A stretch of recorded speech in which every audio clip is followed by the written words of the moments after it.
Hey friends, last episode we introduced something I'm calling big empty. Remind me again. Not empathy in the biblical sense, not compassion as Christ demonstrated it, but empathy elevated into moral authority.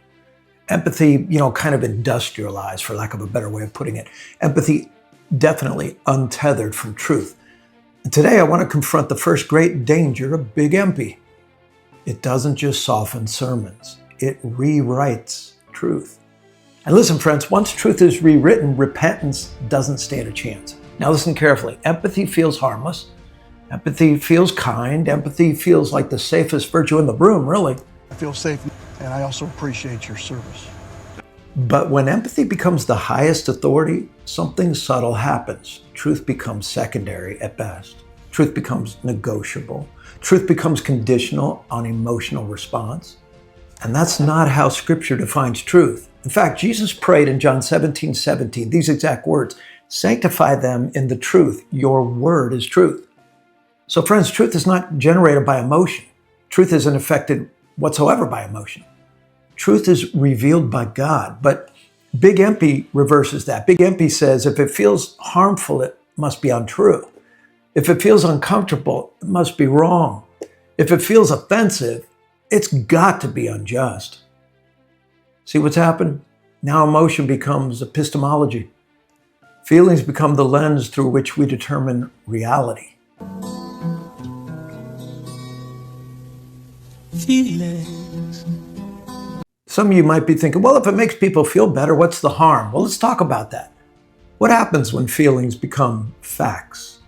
We're living in a cultural moment where emotional harm is treated as the highest moral evil. If someone says, that hurt me, the immediate assumption is, well, then it must be wrong. You're a Nazi.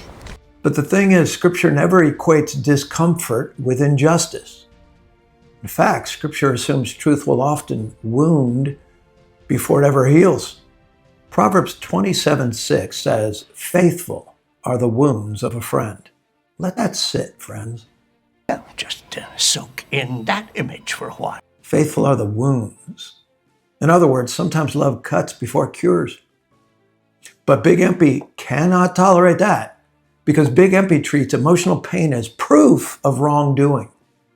So now correction feels abusive, conviction feels traumatic, disagreement feels violent. And once that framework takes hold, truth is no longer tested by Scripture. It's tested by sentiment. And that is how truth begins its death march. Romans 1:18 says, who by their unrighteousness suppress the truth. It's talking about ungodly, wicked people. But let's zoom in on that. Notice what is suppressed, not feelings, truth.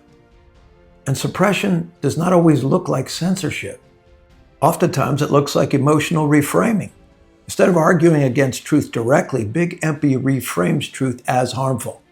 And if truth is harmful, then love requires silence. But friends, listen, silence is not compassion. Silence is surrender. Next, let's take how this toxic empathy has infiltrated the church. I've watched this shift inside of churches. The language changes first. See if you have heard this. Instead of sin, we say brokenness. Instead of repent, we say process. Instead of transformation, we say journey. Now, none of these words are wrong in and of themselves, but watch what's going on here. Over time, sin stops being rebellion against God, and it becomes merely psychological struggle. Holiness stops being the goal. Jesus said in Scripture, be holy, for I am holy. But holiness stops being the goal for toxic empathy. Comfort instead becomes the goal. Sermons that once pierced now merely soothe. 2 Timothy 4:3 says, for the time is coming when people will not endure sound teaching, but having itching ears, they will accumulate for themselves teachers to suit their own comfort. Well, friends, make sure you don't miss part 3.